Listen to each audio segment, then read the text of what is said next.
ഈ ഒരു ഫ്രൈ ഒരാൾക്കും ഇഷ്ടാവാതിരിക്കില്ല. അത്രയും ടേസ്റ്റിയാണ്.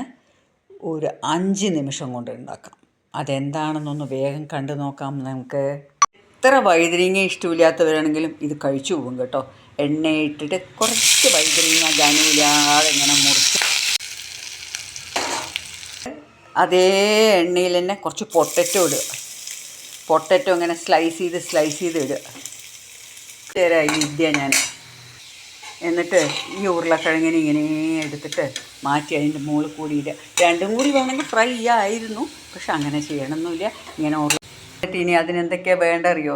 ഇഞ്ചി, വെളുത്തുള്ളി, തക്കാളി, ഉള്ളി ഇതെല്ലാം കൂടി ഒന്ന് മുറിച്ച് വയ്ക്കുക. ആ ഉരുളക്കിഴങ്ങും വഴുതനങ്ങയും പൊരിച്ച എണ്ണയിലേക്ക് കുറച്ച് ജീരകം ഇട്ട് പൊട്ടിക്കുക. ഉള്ളി ഇടുക. എന്നിട്ട് ഈ ഇഞ്ചി ഇടുക. എന്നിട്ട് നന്നായിട്ടൊന്ന് ഇളക്കുക.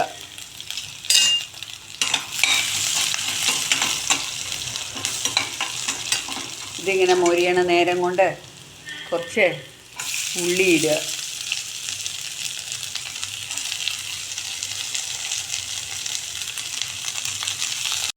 ഇനി ഈ ഉള്ളി ഒന്ന് സോട്ടാവാൻ വേണ്ടി ഇത്തിരി ഉപ്പിടുക. ഇതിലേക്ക് തക്കാളി ഇടുക. തക്കാളി ഇട്ടിട്ട് നന്നായിട്ടൊന്ന് ഇളക്കുക. ഇതൊക്കെ ചേർക്കേണ്ട അറിയോ? കുറച്ച് മഞ്ഞൾപ്പൊടി, കുറച്ച് മുളക് പൊടി,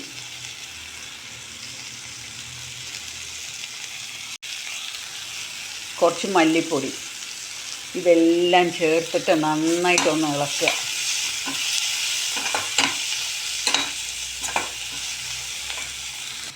എന്നിട്ട് ഈ മസാലയിലേക്ക് വേണ്ടുന്ന ഉപ്പിടുക.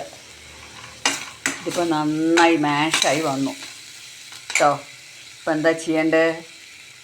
നമ്മൾ വറുത്ത് വെച്ച വഴുതിരിങ്ങ ഉരുളക്കിഴങ്ങിലേക്ക് ഇടുക. ഇത് വലിയ എണ്ണയൊന്നുമില്ല കേട്ടോ. ഇത് നല്ല ടേസ്റ്റാണ്. പെട്ടെന്ന് 2 മിനിറ്റിൽ ഉണ്ടാക്കുന്നൊരു.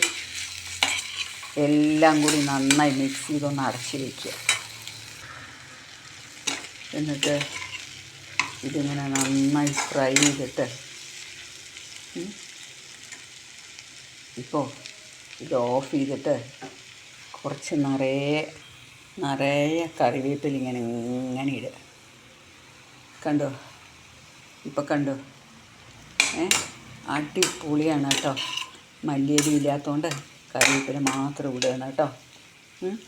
ഇപ്പോൾ ഇതിനെ സെർവ് ചെയ്യാൻ റെഡിയായി. പിന്നെ അതിൽ കാപ്പി വെച്ച് കഴിഞ്ഞു.